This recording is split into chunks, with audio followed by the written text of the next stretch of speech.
Hagar, the Egyptian handmaiden of Sarah, wife of Abraham, holds a rare and powerful place in biblical history as a woman who not only suffered deeply but also encountered the divine in a moment of utter despair.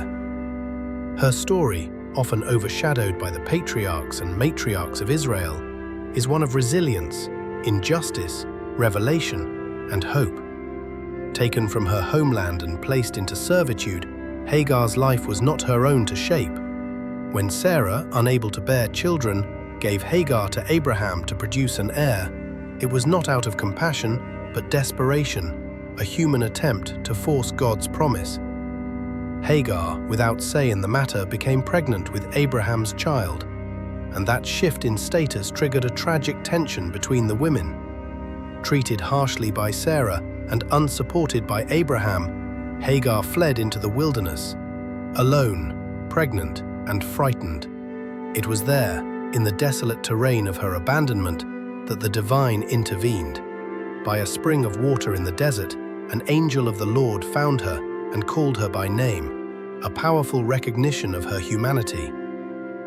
Hagar, servant of Sarai, where have you come from and where are you going? The angel asked, not because he didn't know, but to awaken her to her journey, to invite her to claim her narrative. The angel instructed her to return and submit, but not without a promise. Her descendants, through her son, would be too numerous to count. Her son would be named Ishmael, meaning God hears, a living reminder that in her suffering, God had not turned away. Hagar, the lowly, outcast woman, became the first person in Scripture to name God, calling him El Roi, the God who sees me. In a culture where women were often invisible, Hagar's voice rises as a testimony to the divine's intimate concern for the marginalized. Time passed, and Hagar bore Ishmael, but when Sarah later gave birth to Isaac, the dynamic shifted again. Fearful of Ishmael's place in the inheritance, Sarah demanded Hagar and her son be cast out. Once more, Hagar found herself in the wilderness, this time with a child she could not feed or comfort. When her water was gone and hope faded, she placed Ishmael under a bush and wept at a distance, unable to watch him die. But God heard the cry of the boy, and the angel of the Lord called to Hagar from heaven, telling her not to fear. Again, the divine voice came not to Abraham, but to this exiled servant, lifting her and her son from the edge of death.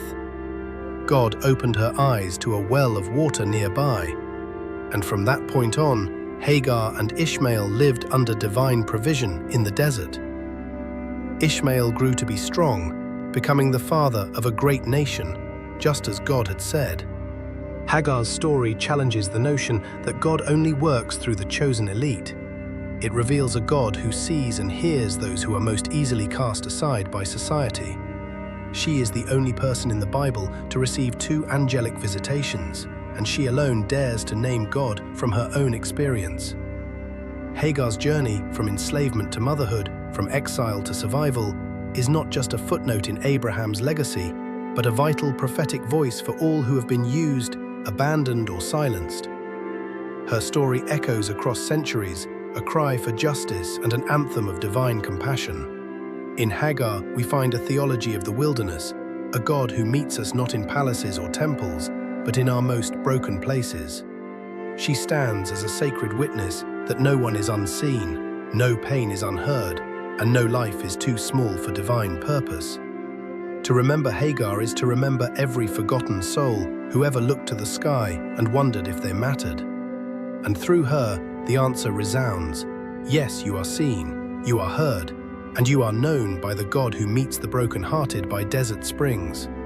And so, the story of Hagar lingers, not just as an ancient account, but as a living reminder that even in the harshest wilderness, we are not abandoned. Her journey speaks to all who have felt cast out, unseen or voiceless.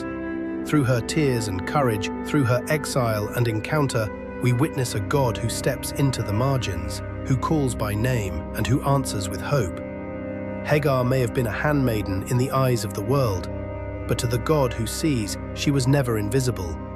Her legacy endures as a sacred testament to every soul crying out in the silence.